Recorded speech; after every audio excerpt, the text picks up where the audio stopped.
Sidang Dewan yang kami hormati, sesuai dengan hasil keputusan rapat konsultasi pengganti rapat Badan Musyawarah DPR RI antara pimpinan DPR dan pimpinan fraksi-fraksi tanggal 3 Juni 2026. Acara rapat paripurna hari ini adalah 1. Pembicaraan tingkat 2, pengambilan keputusan terhadap RUU tentang perubahan atas Undang-Undang Nomor 4 Tahun 2023 tentang pengembangan dan penguatan sektor keuangan. 2. Pandangan fraksi atas kerangka ekonomi makro dan pokok-pokok kebijakan fiskal era APBN tahun anggaran 2027. Sekarang kami akan menanyakan kepada sidang Dewan yang terhormat, apakah acara rapat tersebut dapat disetujui? Terima kasih.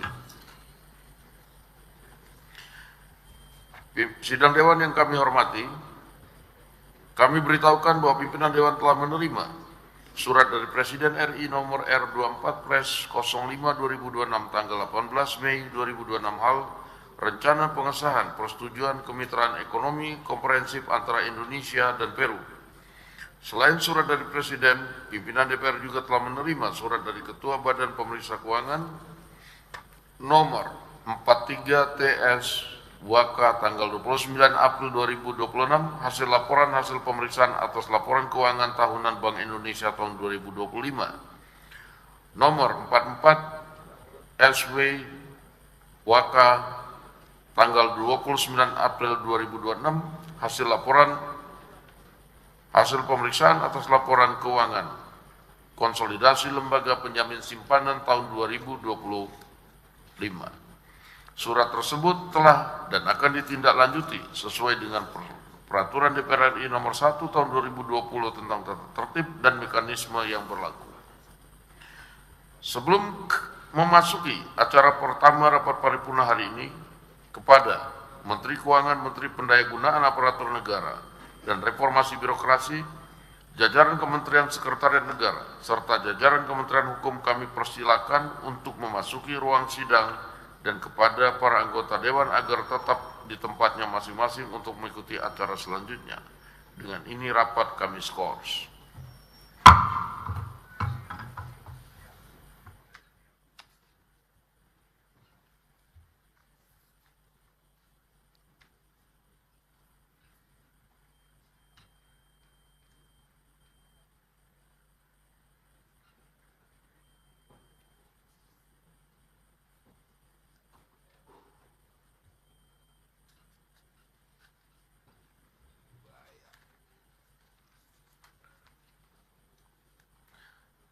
Hadirin yang kami muliakan, dengan ini skors rapat kami cabut. Rapat paripurna Dewan kita lanjutkan kembali. Yang terhormat Menteri Keuangan RI, yang terhormat Menteri Pan-RB RI, yang terhormat jajaran Kementerian Sekretariat Negara RI dan jajaran Kementerian Hukum RI, yang terhormat para anggota Dewan hadirin yang kami muliakan.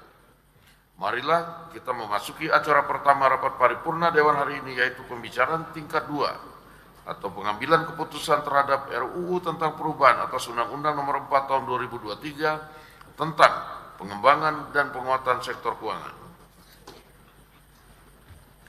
Berkenan dengan hal tersebut, kami persilakan kepada pimpinan Komisi 11 DPR RI yang terhormat, Saudara Muhammad Hekal, untuk menyampaikan laporannya. Waktu kami persilakan.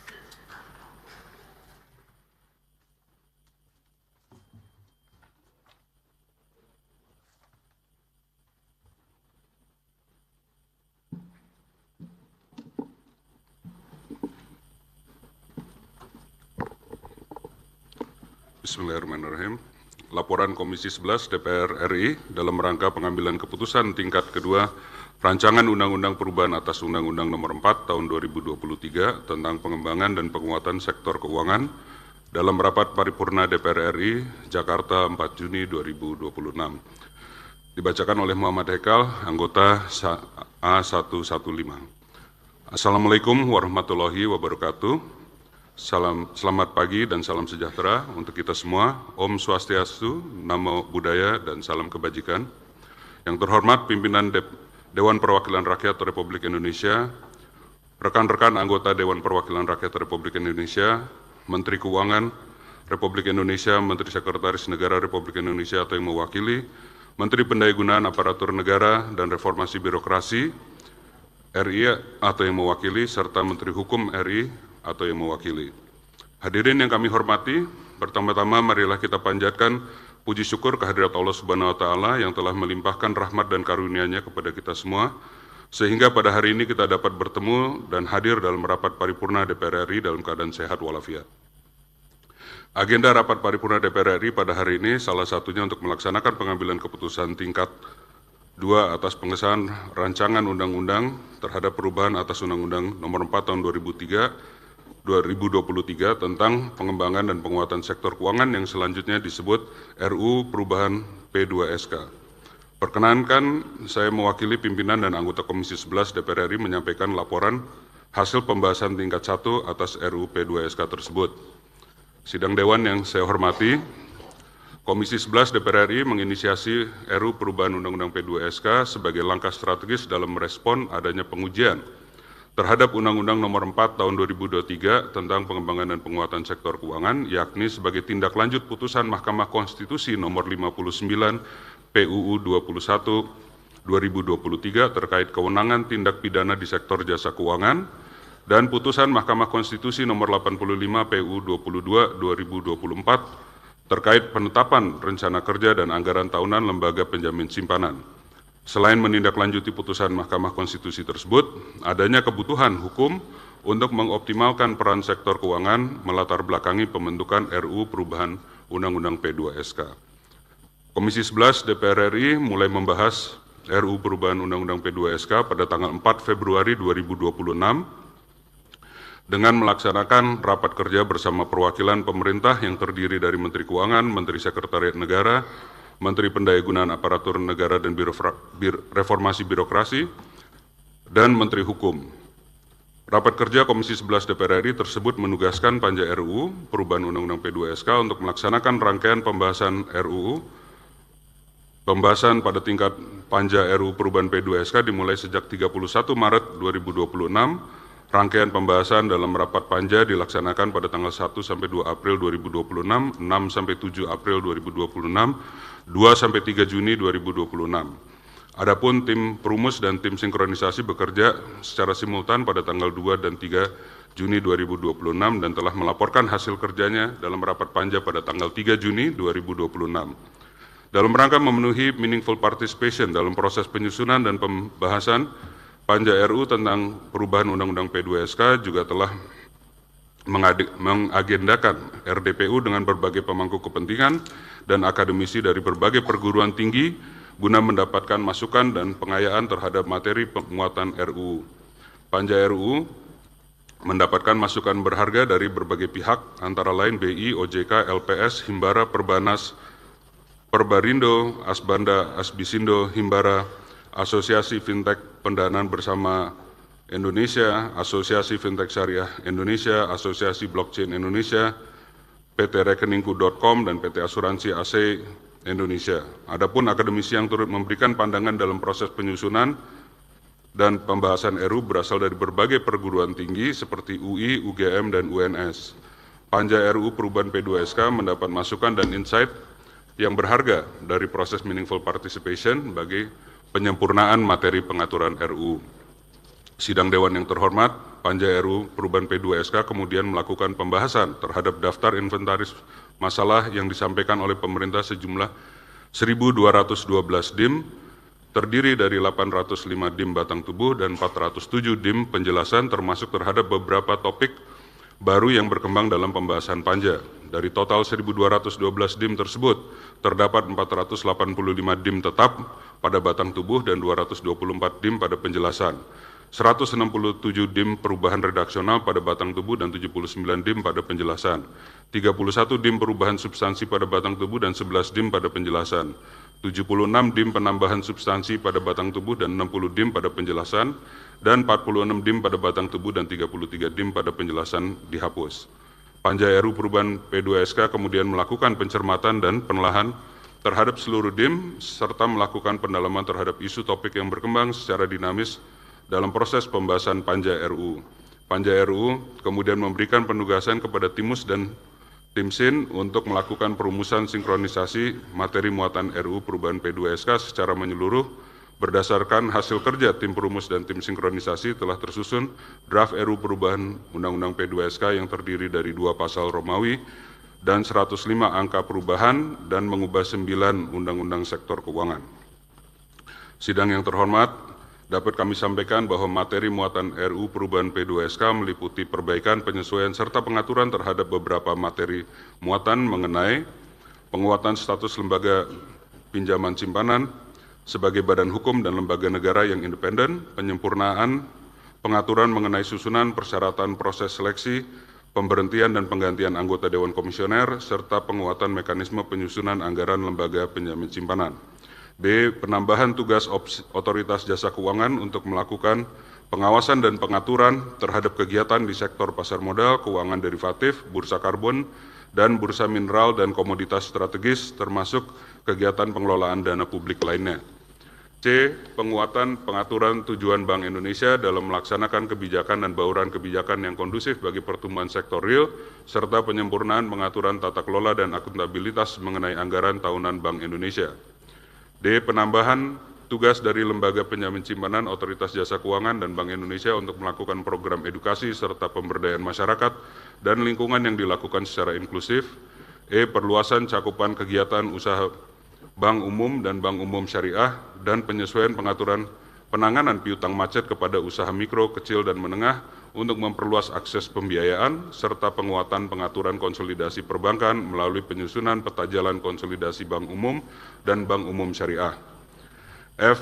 Penguatan pasar modal Indonesia melalui demutualisasi Bursa Efek Indonesia untuk memperkuat tata kelola, meningkatkan kepercayaan investor, dan memperluas partisipasi pemangku kepentingan. G. Penambahan pengaturan terkait transfer margin dalam transaksi di pasar keuangan dengan menggunakan mekanisme pengalihan hak milik atas margin atau transfer of title. H. Penguatan industri aset kripto yang diharapkan dapat meningkatkan daya tarik dan daya saing aset kripto sehingga dapat berkontribusi secara signifikan terhadap perekonomian nasional. I. Perubahan konsep mekanisme program penjamin polis sehingga lembaga penjamin simpanan sebagai penyelenggara program penjamin polis memiliki pilihan untuk menyelamatkan atau tidak menyelamatkan perusahaan asuransi dan perusahaan asuransi syariah yang ditetapkan Otoritas Jasa Keuangan sebagai perusahaan asuransi dan perusahaan asuransi syariah dalam resolusi.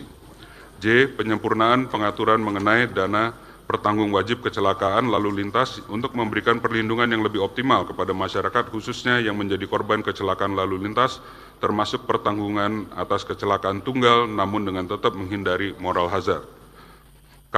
Penyempurnaan pengaturan penyelidikan dan penyidikan di sektor jasa keuangan serta mekanisme keadilan restoratif yang diselaraskan dengan pengaturan dalam Kitab Undang-Undang Hukum Acara Pidana. L. Penyempurnaan pengaturan terkait penyesuaian bank dalam penyehatan dan periode penempatan dana oleh lembaga penjamin simpanan agar selaras dengan praktek penyehatan bank.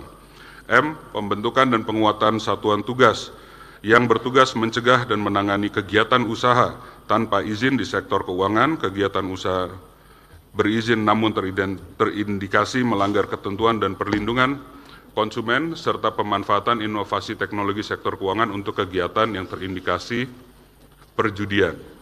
N. Pengaturan mengenai bursa mineral dan komoditas strategis. Dan O. Pengamanatan pembentukan Pusat Finansial Internasional Indonesia. Selain berfokus pada penataan kelembagaan Otoritas Jasa Keuangan, materi muatan RUU Perubahan P2SK disusun untuk merespon permasalahan yang ada di masyarakat. RUU Perubahan P2SK diharapkan menjadi langkah menyeluruh dalam memperkuat dan menciptakan keselarasan kerangka regulasi sektor keuangan serta memperkuat sinergi dan koordinasi antar lembaga dalam menjaga stabilitas sistem keuangan nasional. Diharapkan RUU Perubahan P2SK ini dapat mendukung pengembangan pendalaman dan stabilitas sistem keuangan nasional serta meningkatkan kepercayaan publik terhadap sektor keuangan. Saudara pimpinan dan hadirin yang saya hormati, terakhir kami menyampaikan terima kasih atas berbagai pandangan, tanggapan, dan masukan yang konstruktif dari semua fraksi di Komisi 11 DPR RI dan pemerintah, serta dukungan dari tim Badan Keahlian Sekretariat dan Sekretariat Komisi 11 DPR RI dalam penyelesaian pembahasan RUU perubahan Undang-Undang P2SK yang sangat dinamis. Semoga RUU perubahan Undang-Undang P2SK dapat menjadi upaya dan ikhtiar kita bersama mewujudkan perekonomian nasional yang tangguh melalui optimalisasi pengembangan dan penguatan sektor keuangan dalam menjaga keseimbangan, kemajuan, dan kesatuan ekonomi nasional untuk mewujudkan masyarakat Indonesia yang adil dan makmur dan sejahtera sebagaimana amanat Pancasila dan Undang-Undang Dasar Negara Republik Indonesia tahun 1945. Demikian laporan Komisi 11 DPR RI terhadap hasil pembahasan rancangan Undang-Undang perubahan atas Undang-Undang Nomor 4 Tahun 2023 tentang pengembangan dan penguatan sektor keuangan. Selanjutnya kami meminta agar rapat paripurna DPR RI hari ini dapat memberikan persetujuan terhadap RUU perubahan Undang-Undang P2SK untuk disetujui menjadi undang-undang. Atas perhatian pimpinan dan seluruh anggota DPR RI, kami ucapkan terima kasih. Wassalamualaikum warahmatullahi wabarakatuh. Om Santi Santi Om.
Terima kasih kami sampaikan kepada pimpinan Komisi 11 DPR RI yang telah menyampaikan laporan hasil pembahasan rancangan undang-undang tersebut.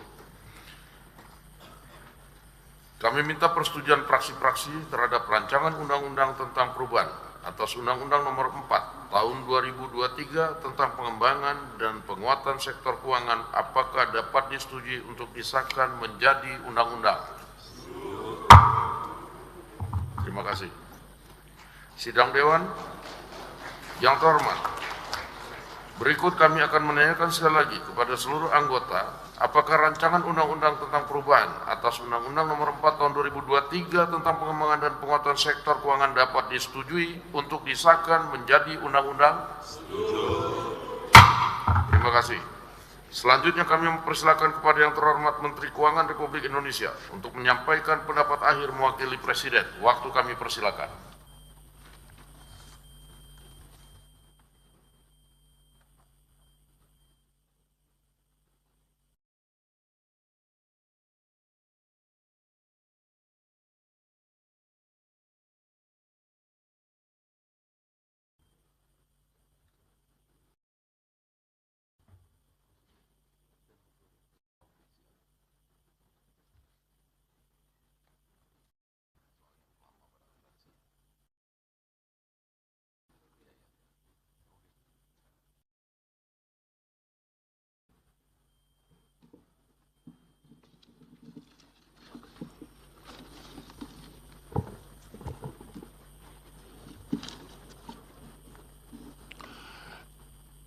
Bismillahirrahmanirrahim.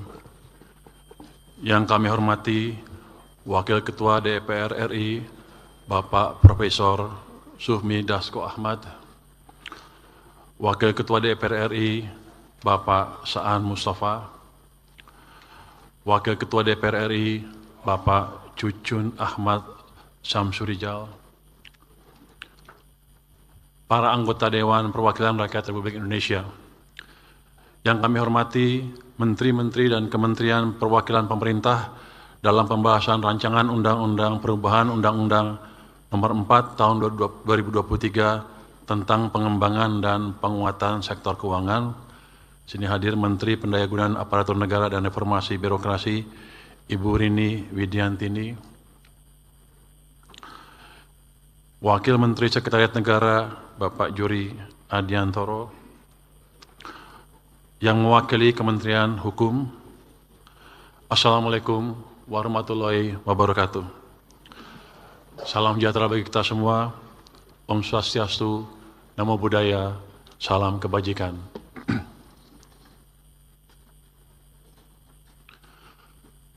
Puji syukur kehadirat Allah Subhanahu wa Ta'ala yang telah memberikan karunia kesehatan sehingga kita dapat mengikuti rapat paripurna DPR RI pagi ini.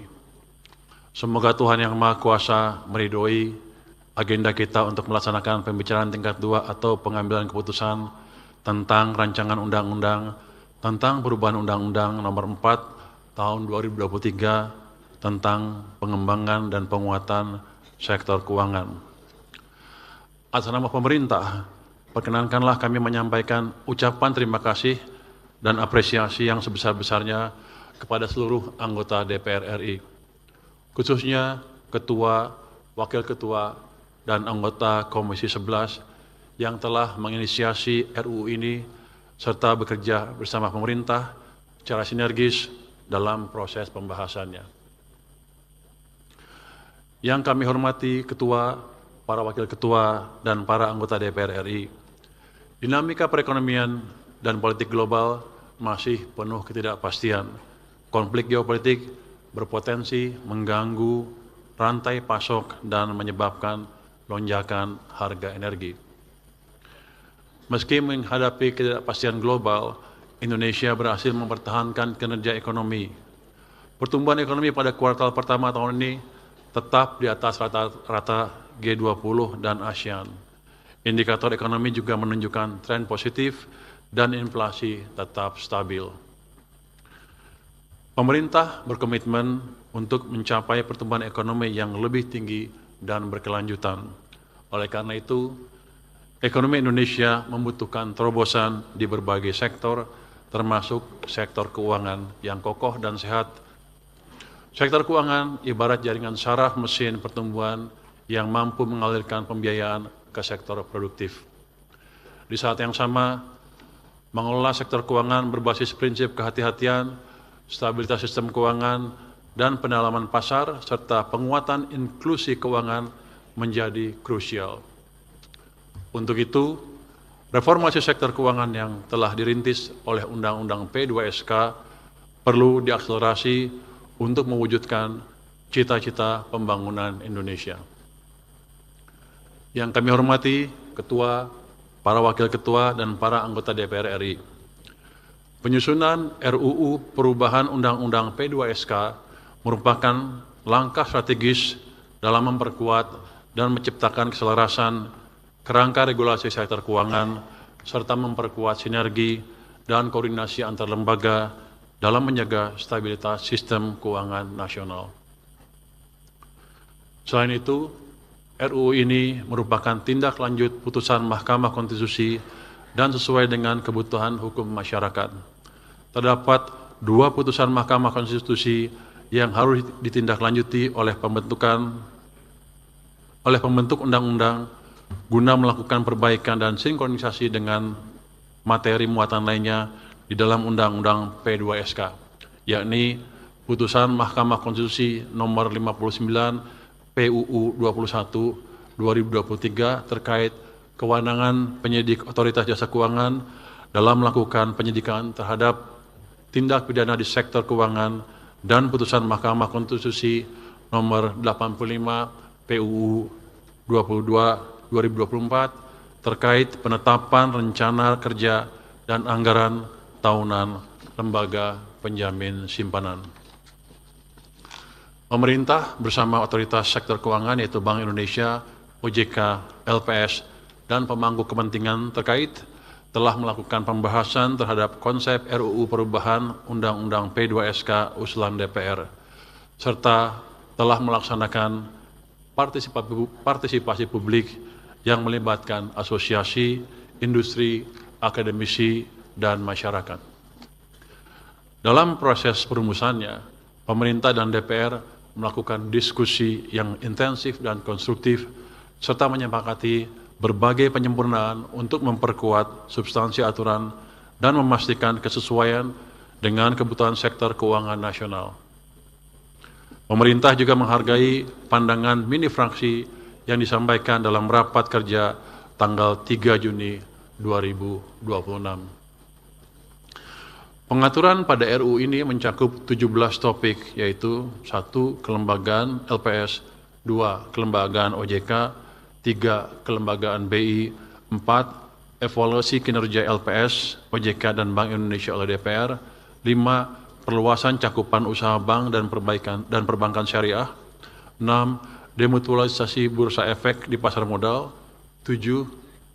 Transfer margin dalam transaksi di pasar keuangan, 8. Surat utang dan antara, 9. Perusahaan asuransi dan asuransi syariah dalam resolusi, 10. Dana pertanggung wajib kecelakaan lalu lintas, 11. Bursa mineral dan komoditas strategis, 12. Aset kripto, 13. Satuan Tugas Pencegahan Penanganan Pinjaman Daring dan Perjudian Daring, 14. Pusat Finansial Internasional Indonesia, 15. Penanganan piutang macet kepada UMKM, 16. Penyelidikan dan penyidikan di sektor jasa keuangan serta mekanisme keadilan restoratif, dan yang ke-17, bank dalam penyihatan. Ke-17 topik tersebut sangat penting untuk mendorong pertumbuhan ekonomi nasional yang inklusif sebagaimana arahan Bapak Presiden Prabowo Subianto dalam Asta Cita melalui sektor keuangan yang berdaya saing internasional, stabil, dan memiliki tata kelola yang baik. Yang kami hormati, Ketua, para Wakil Ketua, dan para anggota Dewan Perwakilan Rakyat Republik Indonesia. Sebelum menutup pendapat akhir pemerintah, izinkan kami untuk menyampaikan harapan agar rancangan undang-undang tentang perubahan undang-undang pengembangan dan penguatan sektor keuangan ini dapat disetujui pada pembicaraan tingkat 2 dalam rapat paripurna hari ini. Ini sudah disetujui ya Pak ya? Terima kasih Pak, terima kasih para anggota. Sekali lagi, pemerintah mengucapkan terima kasih atas dukungan dari segenap pimpinan DPR RI serta pimpinan dan anggota Komisi 11, seluruh fraksi DPR RI, panja RUU, asosiasi, akademisi, dan seluruh elemen masyarakat yang telah berkontribusi dalam proses penyusunan dan pembahasan RUU perubahan Undang-Undang P2SK ini. Semoga Allah Subhanahu wa Ta'ala senantiasa melindungi, memberkahi, serta memberikan rahmat dan hidayahnya kepada kita semua, sehingga kita dapat melaksanakan tugas dan amanah dari seluruh rakyat Indonesia dengan sebaik-baiknya dalam membangun negara kesatuan Republik Indonesia yang kita cintai. Amin. Wassalamualaikum warahmatullahi wabarakatuh.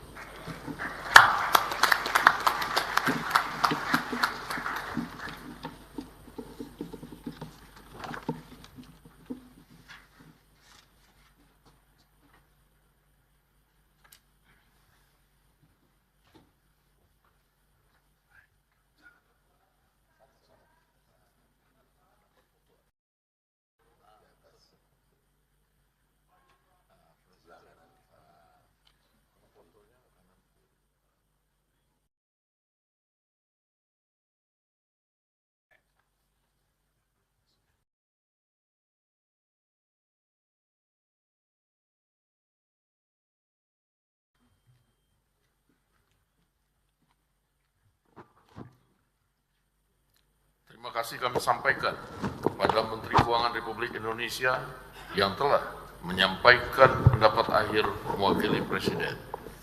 Sekarang kami akan menanyakan kembali kepada seluruh peserta sidang yang terhormat, apakah rancangan undang-undang tentang perubahan atas Undang-Undang Nomor 4 Tahun 2023 tentang pengembangan dan penguatan sektor keuangan dapat disetujui untuk disahkan menjadi undang-undang? Terima kasih. Sidang Dewan yang terhormat, melalui forum ini kami menyampaikan terima kasih dan penghargaan yang setinggi-tingginya kepada yang terhormat Menteri Keuangan, Menteri Pendayagunaan Aparatur Negara dan Reformasi Birokrasi, Menteri Sekretaris Negara serta Menteri Hukum atas segala peran serta dan kerjasama yang telah diberikan selama pembahasan rancangan undang-undang tersebut.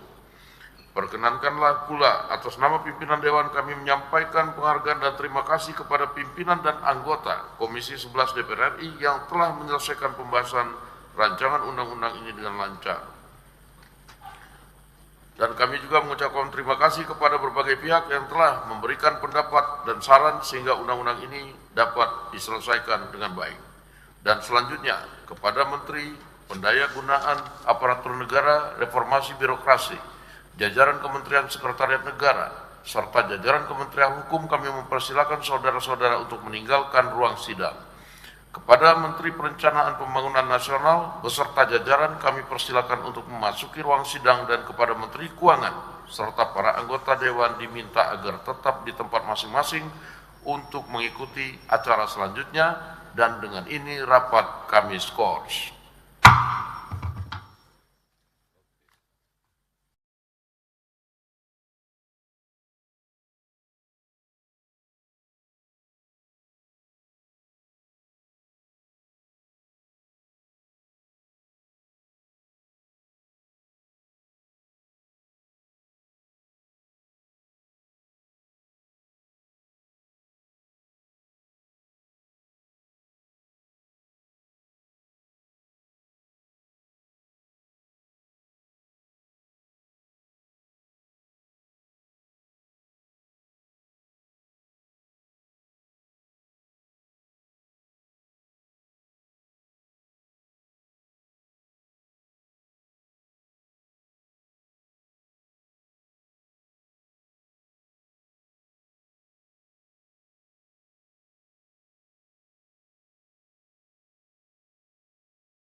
Yang terhormat para anggota Dewan, hadirin yang kami muliakan. Dengan ini skor rapat kami cabut, rapat paripurna Dewan kita lanjutkan kembali. Terima kasih. Yang terhormat Menteri Keuangan Republik Indonesia, yang terhormat Menteri Perencanaan Pembangunan Nasional, Kepala Bappenas RI, yang terhormat para anggota Dewan, hadirin sekalian yang kami muliakan. Marilah kita memasuki acara terakhir rapat paripurna Dewan hari ini, yaitu pandangan praksi-praksi atas kerangka ekonomi makro dan pokok-pokok kebijakan fiskal RAPBN tahun anggaran 2027.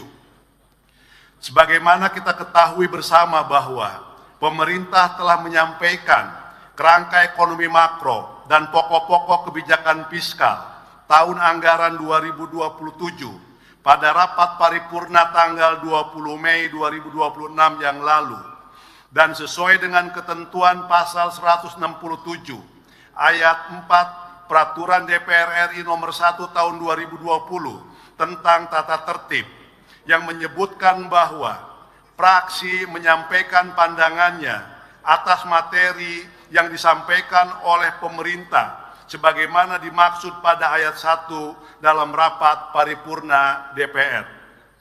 Oleh karena itu, untuk keperluan tersebut, Sekretariat Jenderal DPR RI telah menyampaikan daftar nama-nama juru bicara masing-masing praksi yang akan menyampaikan pandangan praksinya dengan urutan secara bergiliran sebagai berikut.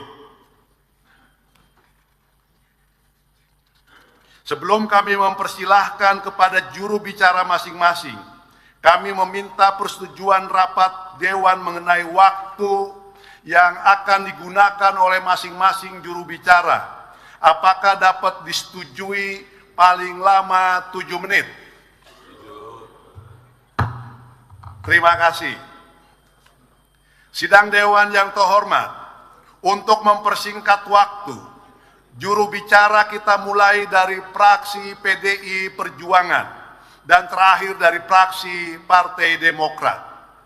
Kami persilahkan juru bicara pertama dari fraksi PDI Perjuangan yang terhormat Saudara Dr. Insinyur Haris Turino STM SH MSI MA, nomor anggota A208 untuk menyampaikan pandangan fraksinya.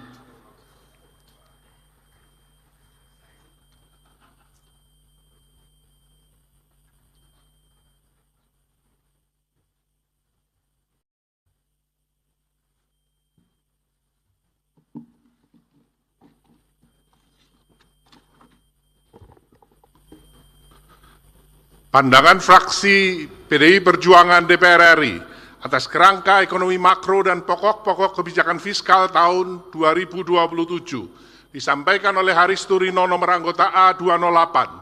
Assalamualaikum warahmatullahi wabarakatuh. Salam sejahtera bagi kita semua. Om Swastiastu, Namo Buddhaya, salam kebajikan. Merdeka!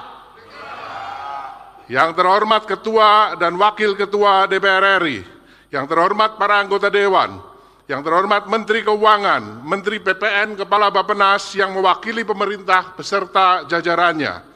Hadirin yang kami muliakan, puji syukur kehadirat Tuhan Yang Maha Esa yang telah memberikan rahmat-Nya kepada kita semua, sehingga kita dapat melaksanakan tugas konstitusional DPR RI pada hari ini. Pembahasan kebijakan ekonomi makro dan pokok-pokok kebijakan fiskal KEM PPKF tahun 2027 merupakan bagian integral dari proses penyusunan anggaran negara untuk tahun anggaran 2027. Pemerintah telah menyampaikan KEM PPKF pada tanggal 20 Mei 2026 yang disampaikan langsung oleh Presiden Republik Indonesia. Dalam dokumen yang disampaikan, pemerintah menetapkan tema kebijakan fiskal untuk tahun 2027 adalah tumbuh lebih tinggi, sejahtera lebih cepat. Terhadap KEM PPKF tahun 2027, fraksi PDI Perjuangan berpendapat sebagai berikut.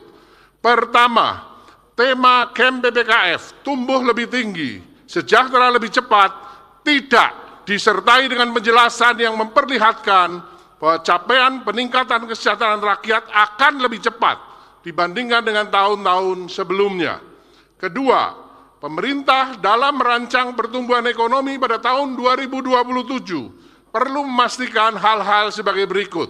1.